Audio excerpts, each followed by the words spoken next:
తల్లికి వందనం కింద సంవత్సరానికి ప్రతి ఒక్క బిడ్డకి 15,000 రూపాయలు ఇచ్చే బాధ్యత నాది. ముగ్గురుంటే ముగ్గురికి ఇస్తా.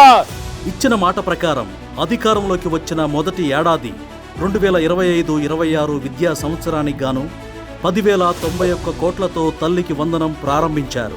ఇంట్లో ఎంతమంది పిల్లలు ఉంటే అంతమందికి ఒక్కొక్కరికి 15,000 రూపాయల చొప్పున 67,27,164 మంది విద్యార్థులకు గాను వారి తల్లుల ఖాతాల్లో తల్లికి వందనం డబ్బులను జమ చేశారు. ఈ కూటమి ప్రభుత్వంలో అయితే తల్లికి వందనం అనేది నలుగురు పిల్లలకి కూడా 13,000 చొప్పున 52,000 అనేది రిలీజ్ చేశారు. మాకు 4 పిల్లలు, మాకు తల్లికి వందనం అందరికి డబ్బులు పడ్డాయి. మా 5 పిల్లలకి కూడా డబ్బులు పడ్డాయండి తల్లికి వందనం. ఇప్పుడైతే ఈ చంద్రబాబు పరిపాలనలో మాకు ముగ్గురికి పడ్డాయండి. అంతకు ముందున్న ప్రభుత్వం కేవలం 42,61,965 మందికే ఇచ్చింది. అంటే కూటమి ప్రభుత్వం ఇంకో 24,65,199 మందికి అదనంగా ఇచ్చిందన్నమాట.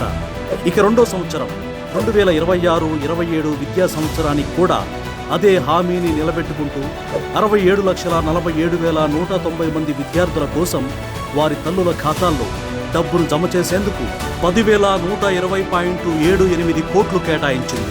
ఇప్పటి వరకు అన్ని అర్హతలను వెరిఫై చేసిన విద్యార్థులు 64,76,590 మంది ఉన్నారు.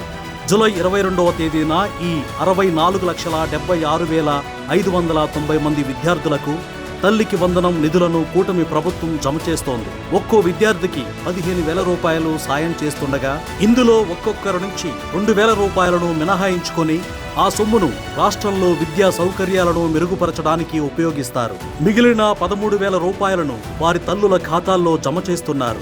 ఇకపోతే 1వ తరగతిలో చేరేవారు 59,500 మంది, జూనియర్ ఇంటర్లో చేరేవారు 56,100 మంది ఉండొచ్చని అంచనా.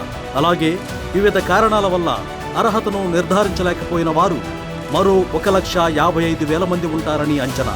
వీరందరూ స్కూళ్లు, జూనియర్ కాలేజీలలో జాయిన్ అయిన తర్వాత వారి అర్హతల వెరిఫికేషన్ పూర్తి చేసి ఆగస్టు 30వ తేదీన మరోసారి తల్లికి వందనం నిధులు జమ చేస్తారు. ఈ రకంగా మొత్తం 67,47,190 మంది అంటే గత ఏడాది కంటే సుమారు 20,000 మందికి అదనంగా ఈ విద్యా సంవత్సరం తల్లికి వందనం ఇస్తోంది ప్రభుత్వం. ప్రతి ఇంట్లో పిల్లలందరూ బాగా చదువుకుని వృద్ధిలోకి రావాలన్నదే సీఎం చంద్రబాబు గారి ఆకాంక్ష. ఈ పథకాన్ని సద్వినియోగం చేసుకుని తల్లిదండ్రులు తమ పిల్లలను బాగా చదివించండి. వారికి బంగారు భవిష్యత్తును ఇచ్చేందుకు కూటమి ప్రభుత్వం